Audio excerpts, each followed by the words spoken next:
love. I'm leaving now. Oh, wait a minute, Matthew. Come here a moment. I want to show you something. My first appointment's at 10, so that gives me a comfortable margin. Thus fortified, I am prepared to slay dragons. Well, before you do, Sir Galahad, I need some help. Pick one of those out for me, will you? Well, if you give me another cup of coffee, I will. Coming up. It's still hot, I think. Now, which one do you like? Well, I should say the rose satin stripe suits your coloring best. Oh, but it isn't for me. It's for your couch at the office. For my couch? Why? Well, it's been on my mind for some time. It needs something. Well, thank you, Deborah. I don't think that needs reupholstering. You must admit it's very dreary. Well, I should say it's neutral. Should be. After all, a psychiatrist is supposed to be an interior analyst, not decorator. Well, I don't see what harm a cheerful covering would do. Now, something like this might brighten the gloomy subconscious of some of your victims. Oh, I'm afraid it might distract them, more likely. Well, I wasn't only thinking of your patients, darling. I was thinking of you. You have to sit there all day staring at that couch while they babble on. Better Babylon than Bedlam, my dear. Bedlam indeed.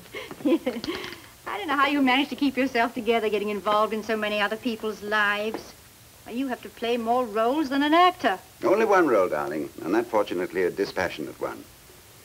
Now, I'm simply a listening post, trying to detect the peccadillos and the piquant patterns of human misbehavior. Well, I'm sure you peck a pretty dillo. Still, sounds like a risky business to me.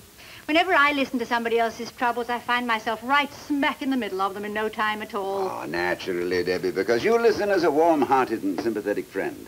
But I, in my professional capacity, must remain completely detached. The unobtrusive bystander who looks and listens and tries to understand, but who must always remain completely apart. I know, Matthew. And you're a magnificent doctor. Still, I'm glad I've never seen you completely detached. If I ever did, the shock would probably turn me into one of your patients. And I'd be a most awful bore. An idle speculation, my love, because detachment where you're concerned is beyond the realm of possibility. Well, detach yourself, Matthew. You're late. Yes. Many happy analyses of the day, Doc. I'll see you dinner time. Right. Bye, love. Bye. I'm sorry, but Dr. SabuCat cannot talk to you now. He's with a patient. Yes, I'll tell him you called. Thank you. Goodbye. The leaves were all shades of red and brown.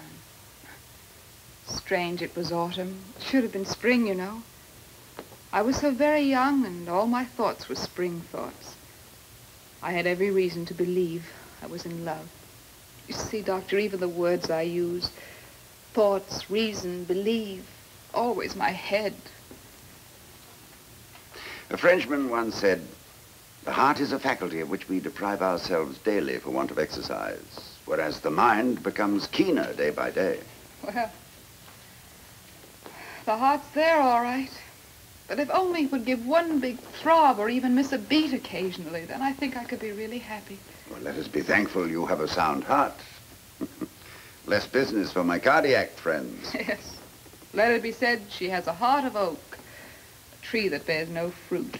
A round of applause for a good sturdy ticker. Charlotte Kirby's abandoned passion, the fretful frenzy of her embrace. Ah, she who wears her heart upon her sleeve for critics to peck at. Even the most peckish critic cannot deny your sincerity as an actress, Miss Kirby. I had the pleasure of seeing you in both Cleopatras, and I must say, as a layman, your performance seemed emotionally true and unexaggerated. You're very sweet, Doctor. It's one thing to give a convincing impression of passion, quite another to experience it yourself. I would gladly trade all professional reward if for one moment I could be an amateur in love. You understand what I mean? I feel I can talk freely to you, Doctor, and believe me, that's something new and rare. Perhaps it's because you're so detached. Simply a listening post. And I'm not required to give a performance to prove that I'm a woman, not just a still life. Now, won't you please lie back and relax, Miss Kirby? Some other time we can discuss histrionics, perhaps. But for now, let us return to, where were we? The leaves. Autumn. Yes. Autumn. Autumn and Edgar. Poor Edgar. He gathered the leaves in his hands and threw them out over the wall down the cliff. We watched them flutter down. Down. Dead leaves. I must have shuddered, for he clasped my hand. His was warm, but mine was as cold and lifeless as the leaves. I am simply a listening post. I must remain completely detached. And when he put his arm about me and kissed me, I screamed. Not from horror or fear or any kind of feeling. It was like the cry of a stone. Poor Edgar. How could I expect him to understand? I could have died from shame if he'd known the truth about me. But I was dead inside. A white glacier clouded in a mist of tears. But if I had been Edgar... How could he know that I was inaccessible? There was no key to unlock the door. There was really no door at all. Just a wall of ice.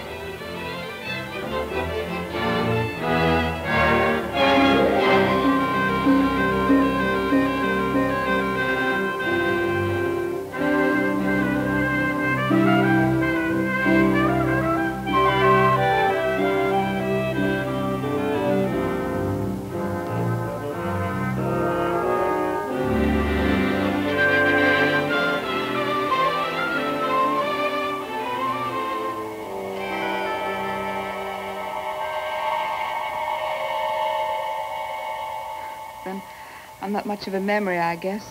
That is, for myself. I'm just an anthology of roles. Filing case of ingenues and leading ladies.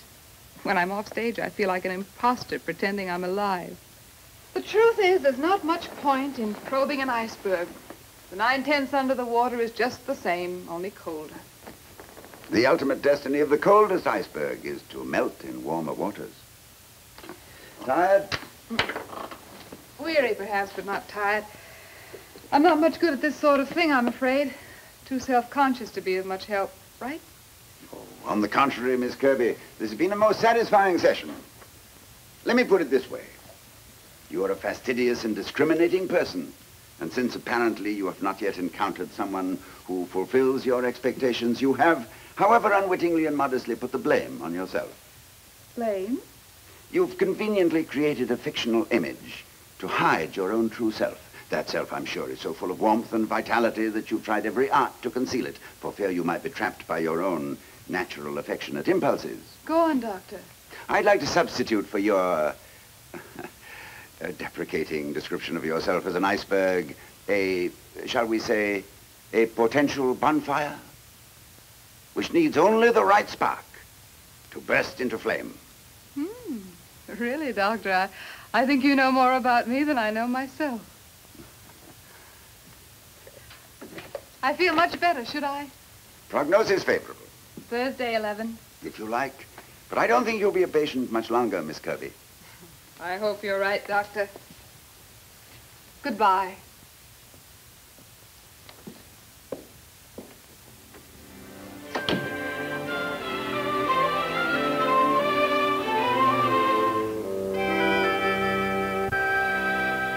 Mrs. Shaw is waiting, Doctor. Shaw? You interviewed her last week. Remember Mrs. Mysterious Migraines? Migraines. Oh, yes. Thank you, Miss Kimball. Show her in, will you? I must say, Doctor, Miss Kirby looked as pleased as Punch. She did? Well, it's quite possible she's going to find a new role for herself. I'd like to send her flowers for her opening night.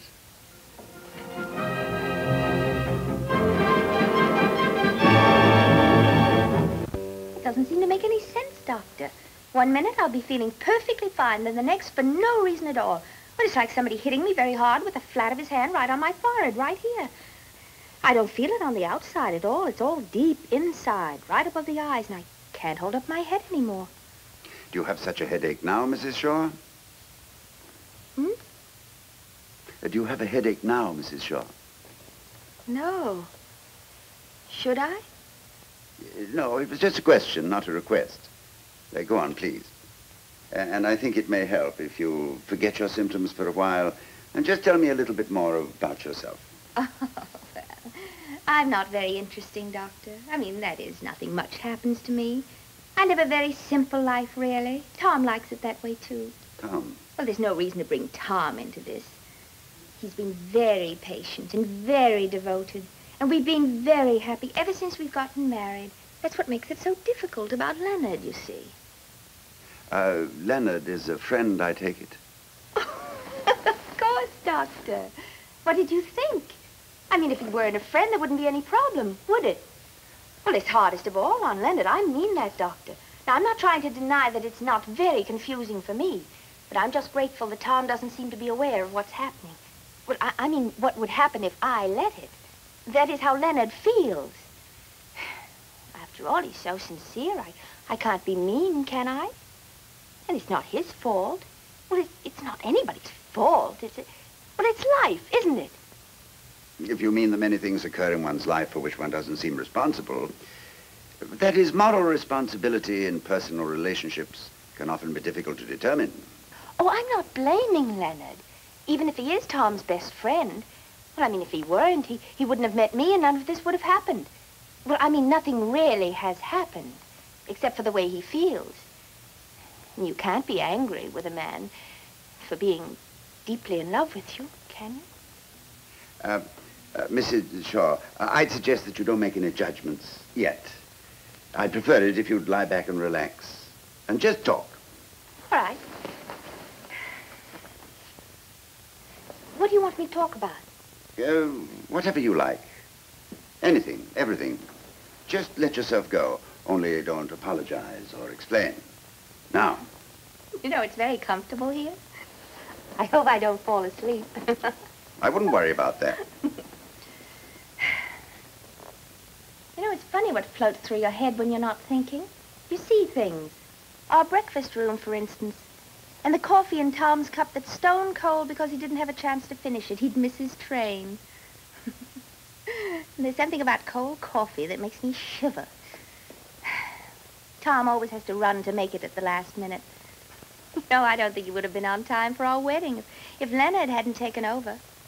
One thing is sure. Leonard is always punctual. And practical. And discreet. I am just an unobtrusive bystander.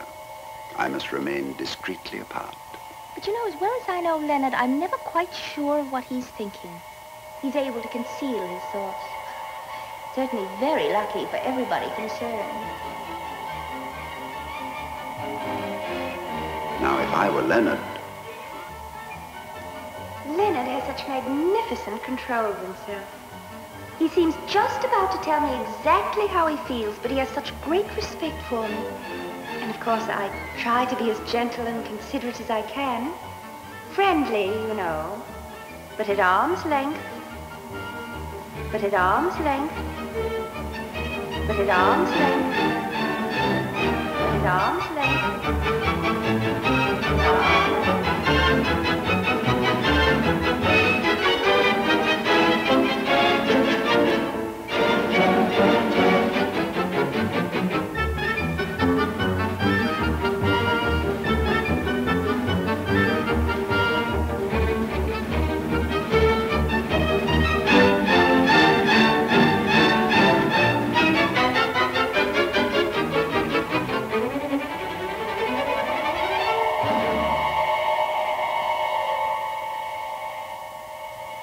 Leonard would never make any advances, because obviously I wouldn't tolerate them.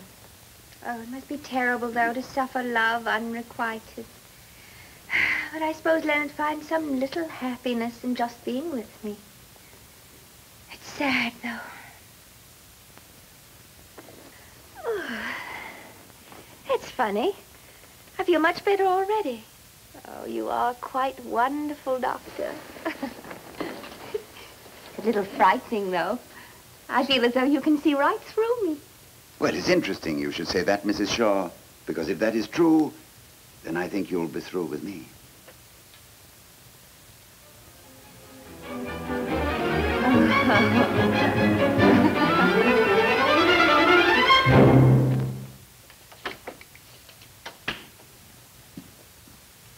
Mrs. Shaw's file, Doctor. I won't need it, Miss Kimball. Mark the case closed. That was a quick cure. No cure, no case. Since she seems so disappointed, I prescribed a light diet, less spice and sauce in her imagination. And to make her completely happy, I also suggested medication. Oh? Sodium acetyl salicylate. She was delighted. I don't think that girl will take aspirin for an answer. By the way, Mrs. Judson canceled again.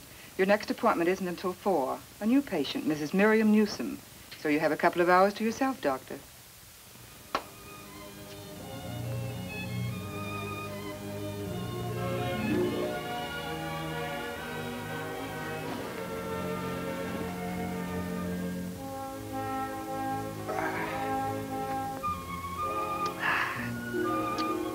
It all began with Clara's pink ribbons. Couldn't have been more than 6.5. Yes, it was a year after we left Boston. Clara was crying. Embarrassing. Sister 2 years older crying. Clara with her braids and pink ribbons. How I hated those pink ribbons. I know she only wore them because of... Oh, no, no, no! Pink ribbons! Not yet, old boy, not yet. Mrs. Newsom, Dr. Bosencat. Good afternoon, Mrs. Newsom. How do you do? Won't you be seated? You can't do anything for me, Doctor. Splendid.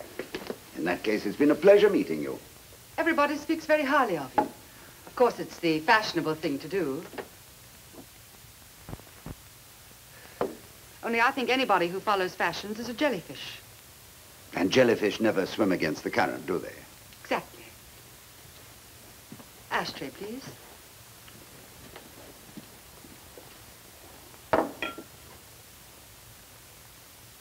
That's a very fashionable suit you're wearing, Mrs. Newsom. Well, that kind of fashion.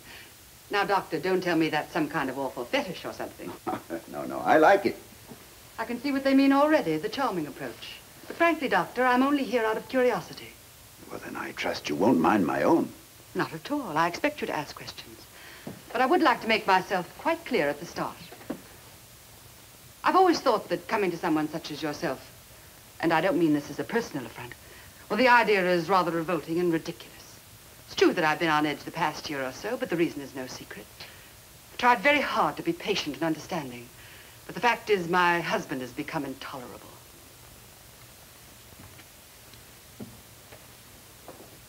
Well, that's it, that's all.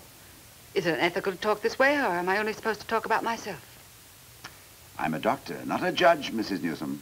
Yes, of course, but you must have opinions. Men always do. I've never met an objective man in my life. Attractive women seldom do. Careful, Doctor. I'll begin enjoying this. You'd better start asking your questions. Let's see if we're going to get anywhere with this silly business. And for heaven's sake, don't ask me to lie on that couch and mumble a lot of nonsense. Are you sure you want me to ask questions? I'll answer the first one. I'm 31. Well? 31. How long have you been married, Mrs. Newsom? I've been married to Jonas for 7 years. 7. Your only marriage? As I told you before, Doctor, I don't follow fashions. I take marriage seriously, perhaps too seriously. Sometimes I wonder what I've been trying to prove. Maybe that personal dignity is more important than sentiment. I won't say love. That's an ambiguous and elusive word, Doctor. A snare and a delusion. You grow up dreaming about it, believing in it. And by the time you wake up, you're trapped. Jonas would never understand that. But I understand Jonas. Only too well. And although I've made a home for him, a home he'd be proud to bring his friends to, and his business associates, even though they bore me to death, Jonas has taken it all for granted. The truth is, I discovered a long time ago that Jonas is a very stupid man. In my professional capacity, I must remain completely detached.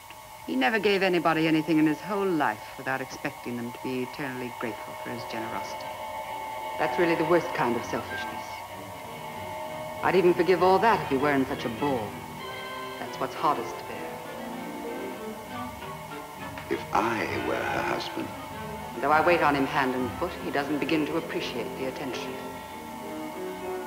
It's as though I weren't even there, so concerned with his own affairs. It takes all my strength to endure it with patience and silence.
suppose I could endure all the rest of it, but Jonas is so unbearably insensitive. As frightful as it is with all his impossible friends, it's even worse when we're alone. He has absolutely nothing to say. Have I amused you, Doctor? I hope you haven't misunderstood me. I hope I haven't. As I told you, Doctor, there's nothing you can do for me. I think you're absolutely right, Mrs. Newsom. I only wish I could do something for your husband.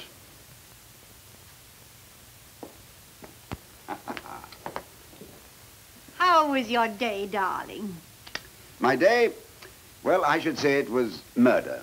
Well, sit down, Matthew. We'll have dinner in a moment, but rest a little first.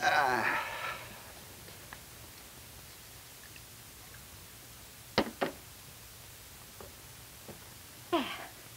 This should fix you. Ah. Oh. What's the matter? I think a ghost passed over me. Oh, anyone I know? Nobody I even know, really. Oh, you do need a drink. I wonder what the Borgias thought when someone offered them a drink. Oh, did their own mixing or stayed in the wagon, be my guess. Why, what brought the Borgias up? You know, even the flowers died. You know, you're not making any sense. I know, but I think I made sense with Mrs. Newsom. Well, here's how. Down with the subconscious. You're better now, huh? For a moment there, I thought you were detached. Deborah, I've come to the conclusion that maybe I'm not always as detached as I thought I was. Well, I don't think I had the faintest idea what you're talking about, but don't let it get you downhearted. Remember what Macbeth asked his doctor? Canst thou not minister to a mind diseased, pluck from the memory a rooted sorrow, raise out the written troubles of the brain, and with some sweet oblivious antidote cleanse the stuffed bosom of that perilous stuff which weighs upon the heart? Nothing a little reupholstering wouldn't help. Now perhaps you'll let me recover the couch in your office. Poor Matthew, you must have had a dreadful day. Now lie down and be comfortable. There. Now, tell me all about it. Did I ever tell you about Clara's pink ribbons? I don't know why I suddenly remembered them today, but somehow my mind started to wander. And as it wandered, I wondered.